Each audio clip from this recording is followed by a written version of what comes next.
Man United 3, Athletic Bilbao 0. I mean, that was not the result I was expecting. I am absolutely over the moon with that. It's not even just one foot in the door at this point. We've literally closed the door. All we need to do is just put the key in and turn it to lock it. We are in that Europa League final. Oh my God, do you understand how good that feels? And yeah, it looks like Spurs is going to be our finalist opponents. Possibly they're 3-1 up going into the second leg of the semi-final. But I'm not being funny. Bodo Glimt scoring that goal in the 80th minute. It's their version at home. You never know what could happen. I would much rather face Bilbao. I would much rather face Bodo Glimt, should I say, than I would Spurs in that final, because horrible stat, because we'll try to keep it positive, but we just need to get the negatives out of the way. That United have never beaten Spurs since Postecoglou's been their manager. So, even though it's a European final, United out of pedigree should be beating Spurs. I'm not being funny, but we've never beaten them. So based on that track record, I am shitting it a little bit. However, let's just get right into this game, because the scoreline doesn't do the game justice, in my opinion. The first half, it was like bonfire night, should we say. But you set your fireworks all off at once. And then for that second half, you've just got sparklers. You're just there writing your name in the air and stuff like that. But first 20 minutes, United looked shaky, misplacing passes. Bilbao had one or two really good chances where they could have capitalised, and thankfully they didn't, with that Williams header just hit over the bar, and just a few other chances as well. Obviously they were looking dangerous, but then brilliant piece of play from Manchester United, and obviously Casemiro gets the headed first goal. Brilliant goal. Second one, it is a penalty all day, and you know what?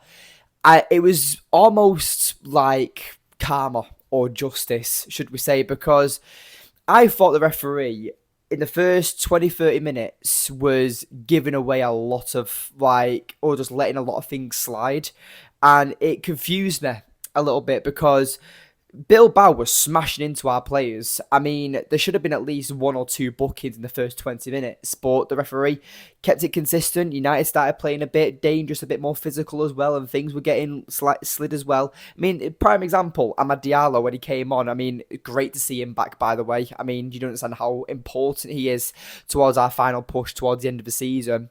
But there was a moment where he got tackled, or he got fouled, and he literally holds the ball to thinking he got a free kick, and he was given a free kick to away because he technically handballed it, because the referee didn't think it was a foul.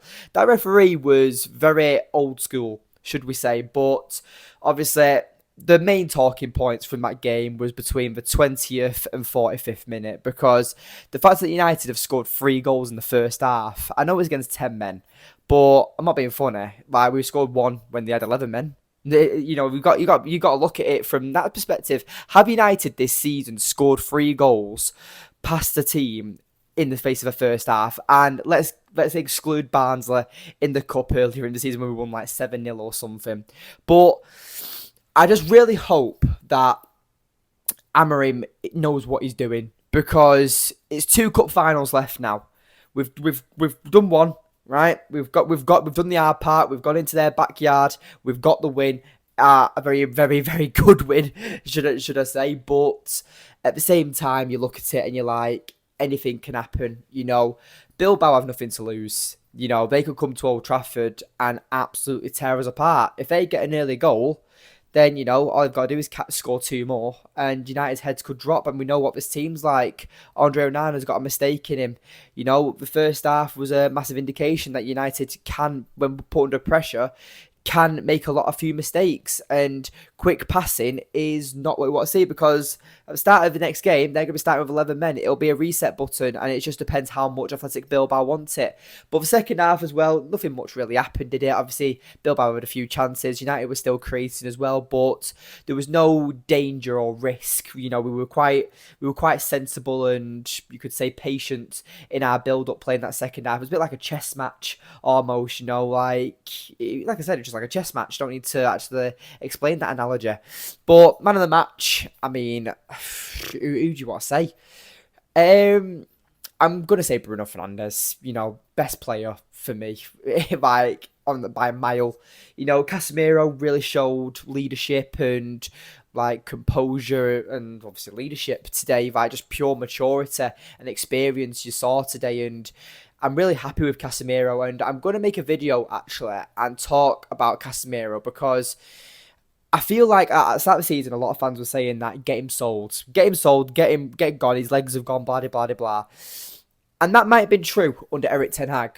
But I generally think that Ruben Amorim has actually played Casemiro towards his strengths, and instead of playing through him, he's making Casemiro play like he did at Real Madrid and just dictating the play a lot more, being patient in possession, and distributing the ball as well, because Casemiro's got an amazing pass on him. I mean, you look at that pass that he did for Maguire for the winner against Lyon, like, or the assist he got from Kobe Mainoo as well. I mean, Casemiro has been a brilliant player for us since Ruben Amorim's took over, and he's looking like the Casemiro of old. And in that midfield too, maybe in the Premier League he does get exposed, but in Europe he's looks like a complete different player, and he's been absolutely top notch for us in my opinion since Ruben Amorim took over. But you know what? I'm not going to be a hypocrite. I'm going to give credit where credit's due. Rasmus Højlund today. My last video on my channel, literally, I'm talking about slagging off Rasmus Højlund. I do think he needs to be sold. I do think United should be cashing in, and I don't think he's good enough for Manchester United. And again, goal threatening wise, he was non-existent, but he wins as a penalty. His hold-up play was much better. His first touch was much better. That link-up play, he was involved in that triangle between Bruno Ugarte and himself to create that third goal for Manchester United. He was around the right areas today. And who knows, if that player doesn't drag him down before he wins the penalty, do Manchester United... Does he score the second goal? You never know. Like, he did fly himself in, and he was committing himself, and obviously the red card was just a ridiculous decision by the Athletic Bilbao player. You can see why so many players were just furious and fans were furious on the Bilbao side of things, but a foul's a foul. The guy didn't attempt to play the ball. He stops a goal scoring opportunity. It's a red card. It's simple as that. It's in the rules. It's literally, it's a stonewall red card. I don't even need to explain it. But we'll do player ratings as we always do. First of all, Andre Onana. I mean, he wasn't really tested. Like, I think he made a couple of good saves actually in the first half. I'll give him a 7. You know, it's a very positive night, so let's just be positive, to be honest. Backline, Lindelof.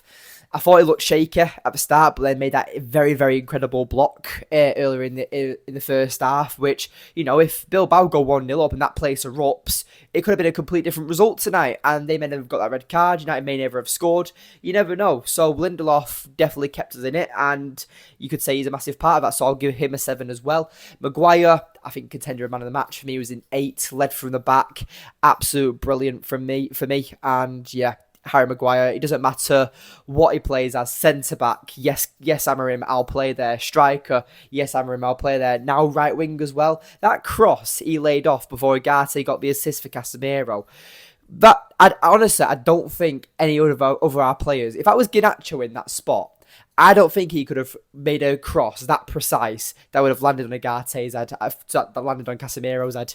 It was just a brilliant, brilliant cross from Maguire. He's absolutely just incredible. And obviously his contract runs out next season. A bit like Tom Heaton, I would really like to see Maguire stay on and maybe get a contract extension, because I think he deserves it. His resurgence is incredible. His story is incredible. I'm over the moon with Maguire. And Lenny Yoro as well. I'll give him a 7. You know, composure, again, he's just that young Rolls Royce. You know, he plays with that silk. He plays with that charm almost. And you can tell he's a modern day centre-back. But he's got a mistake in him. He gave the ball away a few times. But again, I have nothing bad to say about him. Dorgu. I thought Dorgu did well tonight as well. You know, he was a bit overly committed in that first half. You know, I feel like that... Inaki Williams was making sure he had at least 10 yards away from it at all times, and Dorgu, when it came to pace, Inaki Williams had him on toast every single time. So the fact that Dorgu committed himself and was so attacking at times, you know, we could have been punished from it, but we weren't. So, you know, like I said, I'm not going to speak into negatives. I'm not going to say anything that didn't happen. Yeah, Dorgu, I'll give him 7 tonight. Solid performance. And Mazraoui as well. I'm going to do a bit of a maybe unpopular opinion, but I feel like Mazraoui in that wing-back role is much better than Diogo Dalot. Diogo Dalot just positionally doesn't stick to his position and defensively doesn't do his job as a defender. Obviously, going forward, like Dalot's good, don't get me wrong, but same time, it's just I feel so much more confident on Mazraoui. If you give Mazraoui Dalot's pace, I would have no issues with Mazraoui at wing back whatsoever. It's just his pace for me. But he's a very intelligent footballer. I think he's a mint player. Obviously, a great signing. We obviously the fact that he's already played 51, 52 games for us now in his first season. His mental has been absolutely immense for us. So consistent, so reliable, Mr. Consistent. And you've got to look at him at being our signing of the season, haven't you? Midfield, Casemiro and Ugarte. I mean, Ugarte gave the ball away quite a few times, but he gets 2 assists tonight. You can't be mad at him. I'll give him a 7. Actually, no, I'll give him an 8. Actually, you've got to give him an 8, and Casemiro as well. I'll give him an 8 as well. That midfield too. Obviously, again, it was shaky at times in the game, but I just thought that they were just absolutely brilliant in their own rights tonight. And then Garnacho, I'm going to give Garnacho a 7. He scored the first goal in the game, but it was ruled out offside, and it was quite close, in my opinion. I don't think the line was as exposed as it came up to when the decision was made. I thought that it was a lot tighter when I first watched the goal go in. I thought it was onside, personally. But, yeah, Garnacho, bit invisible tonight at times. He was playing on that right hand side. He was there to create chances and put that ball into the box, not be that inverted winger or that inverted left 10 that we've seen of him in the Premier League, should we say. So yeah, I thought Garnacho wasn't that bad tonight, so I'll give him a 7. Bruno Fernandes, a man of the match for me, 10 out of 10. Just a true captain's performance. He was absolutely mint. 2 goals, composed penalty finish. I had no doubt with that penalty finish. He was just absolutely... He's just amazing in there. He's just absolutely fucking amazing. I love Bruno Fernandes. And then, obviously, Rasmus Højlund as well. Like I said, I've given him his flowers. I've been critical of him recently. But, you know what? I'll give him his credit where his credit is due. Højlund was good tonight. Again, lacking goal threat still, but in everything else, I couldn't have asked anything more from him personally. So, very good performance from him. And obviously, substitutes. The substitutes were made when we were already 3-0 up. They didn't really impact the game too much. So, yeah. I don't want to put a negative onto the game, but Mason Mount came on again today.